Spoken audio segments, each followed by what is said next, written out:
Cody takes his jacket off, and damn, what?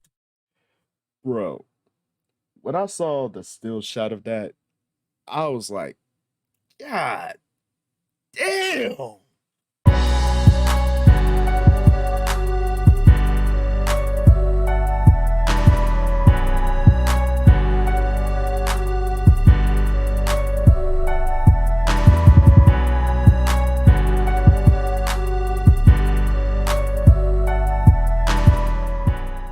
What's happening, peoples? It's your boy Blaze here for Venomous Reactions, and we're back with another one. You feel me? And this one comes from WrestleMania.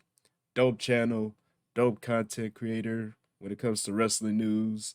And this one is focusing on the look back on the Hell in the Cell pay-per-view that happened this past weekend. Oh my god. Yo. For for a pay-per-view that barely had like any like I guess you could say like concrete buildup, and the matches were like, I guess you could say, I, I wouldn't even say lackluster. It was just kind of on the meh side. But there was some matches that actually delivered as promised, especially when it came down to the main event. Cody Rhodes, bruh. Oh my god. Yo, I got mad respect for Cody. Like, for him to go out there severely injured and all, and still put on a stellar main event and win, and win the damn match. Like, yo, how can you not respect someone like that? But we're going to tune into what WrestleMania has to say about this one. So, without further ado, let's get right into it. What is going on, guys? It is WrestleMania here, back with another video. Now it's time for the 2022 Hell in a Cell pay-per-view with 7 big matches announced, including 2 championship matches. So join us now as we recap the show and look at the good, the bad, and the downright ugly. As always, be sure to subscribe and hit that notification bell for daily wrestling videos and follow. Yeah, definitely subscribe to WrestleMania, man. He is dope when it comes to the top wrestling news, and his accuracy is always on point. So definitely go check him out. If you're a diehard wrestling fan, trust me, this is one channel you don't want to overlook. Believe that. Follow us on Facebook for exclusive lists. Also check out WrestleLabia.co.uk and a non-wrestling channel, Incredible. I'm gonna definitely check out that channel next. Now the show opens up with a triple threat match for the Raw Women's Championship as champion Bianca Belair takes on Asuka versus Becky Lynch. Now it's the merry-go-round battle you'd expect with a triple threat, with Asuka and Becky Lynch looking strong, but Bianca Belair showing why she's become such a top star. Asuka lock on Becky, but Bianca breaks things up. Becky then throws Bianca out of the ring and hits a woman-handled slam on Asuka. There's a cover, but Belair throws Becky out, covering Asuka for the 3 count, as Bianca Belair is still the Raw Women's Champion. So basically, Bianca Belair pulled a Becky Lynch, because that would be something that Becky Lynch would have done. Like, if someone hits like a big time finish, like if Bianca Belair would have hit the KOD on Asuka, Becky would have thrown Bianca out of the ring and took the credit for the win herself. So I ain't mad at that. MVP is backstage with Omos preparing the big man for his handicap match, but then Cedric Alexander interrupts him, leading to MVP reminding the Hurt Business is officially over. Yeah, damn. Omos tells Cedric to leave. MVP's new diss video on Bobby Lashley airs Fall Mighty, and it's pretty damn good to be. Yo, that's something new. I'm about to check that one out myself. The diss record on Bobby Lashley. Be honest. Next up is that handicap match as Bobby Lashley takes on the Nigerian Giant Omos and MVP. Lashley struggles against the Nigerian Giant and Omos' crafty manager MVP. Omos softens Lashley up, tagging an MVP so Omos' manager can get some shots in. There's numerous covers by MVP, but he can't get more than a 2 count. A sudden interruption by Cedric Alexander distracts Omos, allowing Lashley to spear him. Lashley then applies the Hurt Lock as MVP taps out. Bobby Lashley wins the match. Now after the match, Lashley grabs a replica belt from a fan and proclaims he'll be world champion once again.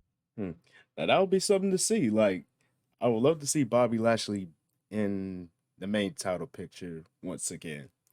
I mean, especially since the tribal chief is now the resident holder of not only the Universal Championship, but the World Heavyweight Championship as well.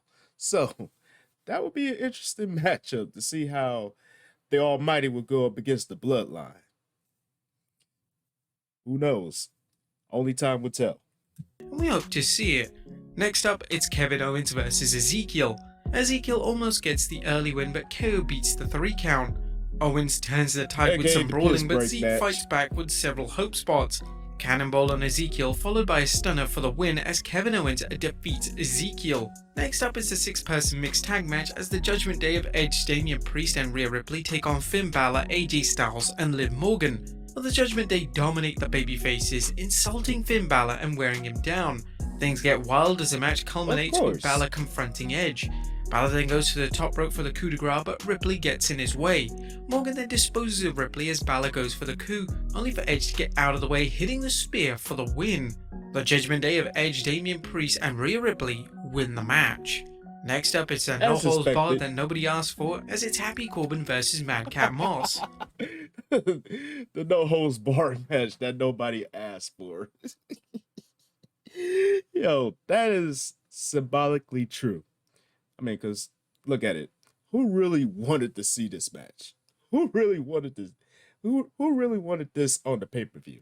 It's pretty much like the New Day going against the Brawling Brutes or whatever the hell they call themselves, Sheamus, Rich Holland, and Butch. I'm still tripping about that damn name, but it is what it is. But for something that was pretty much like a piss break match, it surprisingly delivered on a little bit of the brutality. A little bit on the brutality. Not much, but a little bit. Happy Corbin is looking to end Madcap, but he doesn't realize that Madcap wants it even more. After softening Corbin up by throwing him into the steel steps, Madcap wraps Corbin's neck in the steel chair and drops the steel steps onto Corbin's head. It's a 1, 2, 3, and that's it for the not so happy Corbin. Next up, also known as bum ass Baron Corbin, bald ass bum ass Corbin, in my Pat McAfee voice. It's a US Championship match as Champion Theory takes on Mustafa Ali. As the hometown hero of Chicago's own Mustafa Ali gives the youngest US champion in WWE history a run for his money. Mustafa hits a DDT and goes to the top rope for a 450 splash, but Theory manages to dodge it. ATL by Theory and a cover for the win as Austin Theory retains the US Championship. And now it's time for the main event as it's a Hell in a Cell match between the American Nightmare Cody Rhodes versus Seth freaking Rollins. Now Seth enters the match as being the biggest troll in history, wearing a polka dot outfit reminiscent of Cody's dad, Dusty Rhodes. Cody takes his jacket off and damn, what? Bro, when I saw the still shot of that, I was like, God damn. Like, bro looked like he got hit with the curse mark from Orochimaru. Like, this is like the curse mark in its beginning stages, like before it is fully activated. Like, bro, look at this. Sheesh. Yo, once I saw the still shot of this, yo, that made me respect Cody even more. Like, to go out there to put on like a massive stellar main event inside Hell in a Cell, mind you. Ah, man, yo, that took brutality to level 9,000. Straight up. What an injury. That bruised pectoral muscle just looked awful. But nevertheless, Cody goes ahead with the match, and he starts off strong, but Seth targets Cody's injured chest, dominating the match. Seth can't finish Rhodes as Rhodes refuses to quit, but finally Cody summons up the strength for a series of crossroads followed by a sledgehammer shot as he gets the due and his third win over Seth Rollins as Hell in a Cell closes out. Yeah, hopefully this rivalry is over with, because come on now. Cody got 3 straight victories over Seth. Like, Seth, go on and move on to something new. Like, you're done. You're done with this rivalry. Do something to make yourself relevant. Like, seriously. That was a quick recap of the pay-per-view. Now let's look at the good, the bad, and the downright ugly. As always, we start off with the good as number 1, a banger beginning. A rare is a WWE pay-per-view that doesn't start off with a banger match, and tonight's Raw Women's Championship match was no exception. The announcers did a terrific job pointing out Asuka and Becky's championship pedigree while also reminding the fans how Bianca won women's championships at back-to-back WrestleManias. Of course, the fans weren't there for the announcing, and all 3 superstars lived up to the hype, with everyone getting their moments in the sun as they made it clear anyone could win the match. And seriously, this wasn't Asuka of today, this was NXT's Asuka. She just looked so incredible in the match. But Bianca Belair continues to improve, and the WWE made the right decision to keep the title on her. Number 2, keeping Lashley strong. And the WWE has a serious lack of credible main event babyfaces, thanks to the WWE having Roman Reigns steamroll over the most of the roster, but also from its failure to create new main event stars. So it was essentially to protect Bobby Lashley. The Omos vs Lashley feud was good in that it showed Omos can be a top star, but it also protected Lashley, saving the Almighty for a future match against Roman Reigns down the road. Yeah, like I said, I'm here to see it. Like, please. I would love to see how Lashley fares up against the Bloodline. Not only just the Bloodline, but the Tribal Chief himself. Should be interesting. On a side note, Cedric Alexander's involvement in the match adds intrigue as to whether the Hurt Business might continue with an alliance between Alexander and Bobby Lashley. Number 3, where's the turn? On the 6-person match between the judge. When I got to ASU, I met Professor Lindy. She's one of the first women I hate to ever him. lead an Get him up out of here. Judgment Day was a barn burner fans expected, but where was the turn? As good as the match was, the ending was anticlimactic as everyone was expecting a member of the babyface team to turn. Perhaps the WWE is taking a slow burn approach rather than having too many superstars defect to Judgment Day, and in that case it's another sign the WWE is committed to making Edge's faction Raw's centerpiece. Another possibility is that the WWE had to call an audible after AJ Styles was busted open during the match. While the WWE tried to cover up the incident, several fans attending the show reported AJ was hurt. While the exact cause is unknown, he was bleeding enough that WWE official reportedly brought out a towel and AJ did his best to stop the bleeding while the match continued in the ring. There's no word on his current condition, but we will continue the following story. Number 4, Morgan's making progress. Liv Morgan continues to get better in the ring, with tonight's 6-person tag match being one of her best performances to date. It probably didn't hurt that Morgan worked around 5 of the WWE's top performers. Morgan is going to be 28 on 8th June and she's at the point where she could be a capable performer.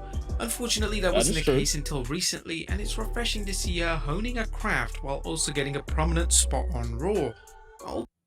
Yeah, people starting to sleep on Liv Morgan though. Like, she definitely has improved like over time, especially during the rivalry with Becky Lynch. Like, she really has stepped up. Like, I would love to see her at least becoming women's champion at least once, you know, before she moves on to bigger, better things. Just one title run. That's all I ask for. Just one. Although she may be out of the Women's Championship picture for a while, her feud against the Judgment Day is a good place for her. Number 5, Cody's courage. Wrestling often talks about its competitors making a gut check in storylines, but there's no denying Cody Rhodes made it a gigantic gut check, not only working his Hell in a Cell match against Rollins, but taking sick bumps that must have been excruciating. Whether it was Rollins whipping Cody with a weight belt, Rollins throwing Cody around the ring, or Seth smashing Rhodes through a table, Rhodes took a ridiculous amount of punishment. If Cody didn't want to let the fans down, he accomplished things with flying colours. Let's just hope his performance doesn't set his recovery back, because a torn pectoral can take a considerable amount of time to heal. And number 6, a marvellous main event. Now, as amazing as Cody's courage was, both he and Seth Rollins deserve credit for making the Hell in a Cell match even better than their first 2 matches. In fact, this has been an amazing trilogy of matches though. Rhodes and Rollins have an undeniable chemistry in the ring, and somehow they kept their series fresh with every single match. Now, while this is speculation on our part, it seems likely that Seth Rollins did his part to protect Rhodes as best he could, despite the series of sick bumps during the match. Rollins also played his maniacal character well, especially when he mocked Cody's dad by wearing polka dots to the ring like the American Dream did during his 90s WWF run. But that was a good what about Bro, like, as much as I give Cody credit for the main event, I mean, he does have a point. You can't knock the effort of Seth Rollins in the main event in the Hell in a Cell match as well. Because both of them put on spectacular matches throughout the whole rivalry. Starting back from when Cody returned at WrestleMania, and the series of matches has been nothing more than top tier. And hopefully Cody can recover so he can get back on that same momentum. It may take some time, but it could happen. Call me optimistic. the bad is number one, another terrible trope. Isn't it awesome when a wrestler puts another wrestler through the security barrier? Well, not anymore, as the spot has entered the terrible trope category, right up there with AEW's overuse of the lights out trope. The WWE would be better off reviving the days when wrestlers were put through the Spanish announce table at every pay-per-view, as at least that was good for comedic relief. Omos has worked enough matches where the WWE doesn't need to rely on the same old spots to get him over. If they can't get him over with his size and improved ring work, things are looking uncertain for him, which brings us to our next point. Number 2, Omos's uncertain future. What's next for Omos? That's the million-dollar question concerning the Nigerian giant, as it's unclear how the WWE is going to book him after his program with Lashley. Although the WWE did a good job protecting him during the series, it's difficult to think of an interesting opponent for him. He's clearly not ready for a world title program just yet, and WWE has no other viable foe other than perhaps Brock Lesnar. The problem with Lesnar is that he's too protected for the WWE, so it's unlikely fans will think Omos has any serious chance of defeating the Beast.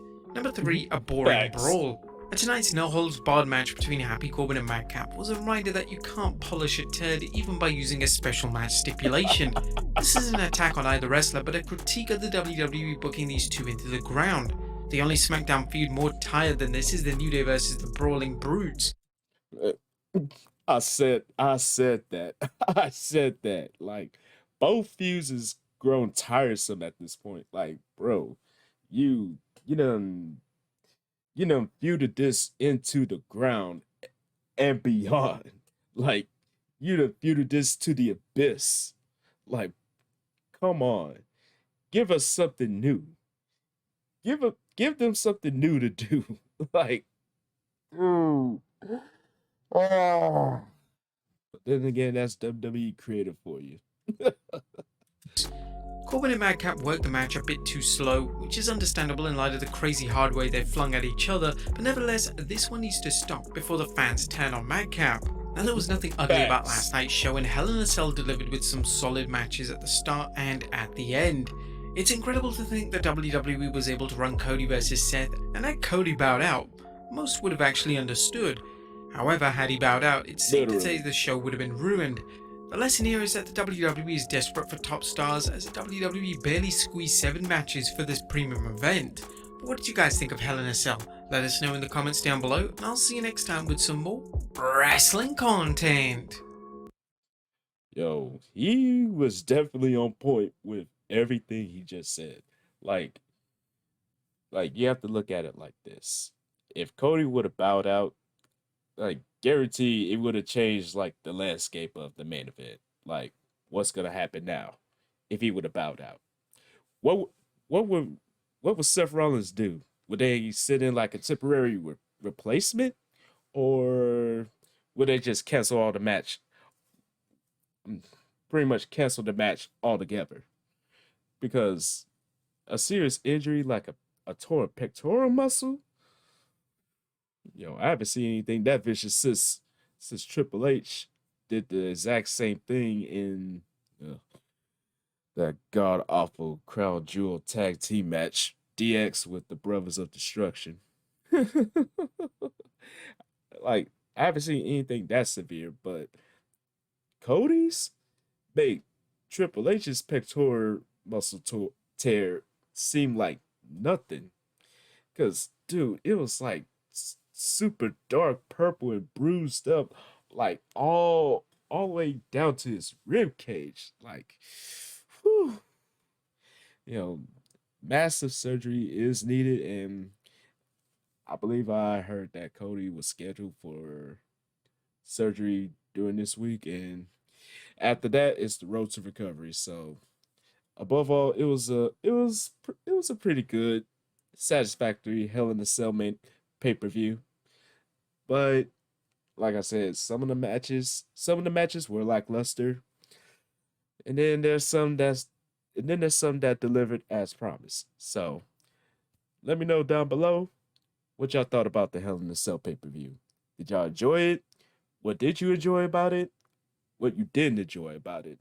Even though I have a pretty good idea. But thank y'all for tuning in. Hopefully you enjoyed this, and don't forget to tell your peeps across the globe. Come kick it with your boy one good time. Like, comment, subscribe, and share. And also, again, if you love the video, feel free to check out WrestleMania's channel. He is uploading daily with wrestling news, and you might want to keep up to date with what's happening in the wrestling world today. So feel free to go check his channel out and subscribe. Now, this is your boy Blaze here saying Chuck the Deuce. And I will see y'all in the next one. Peace.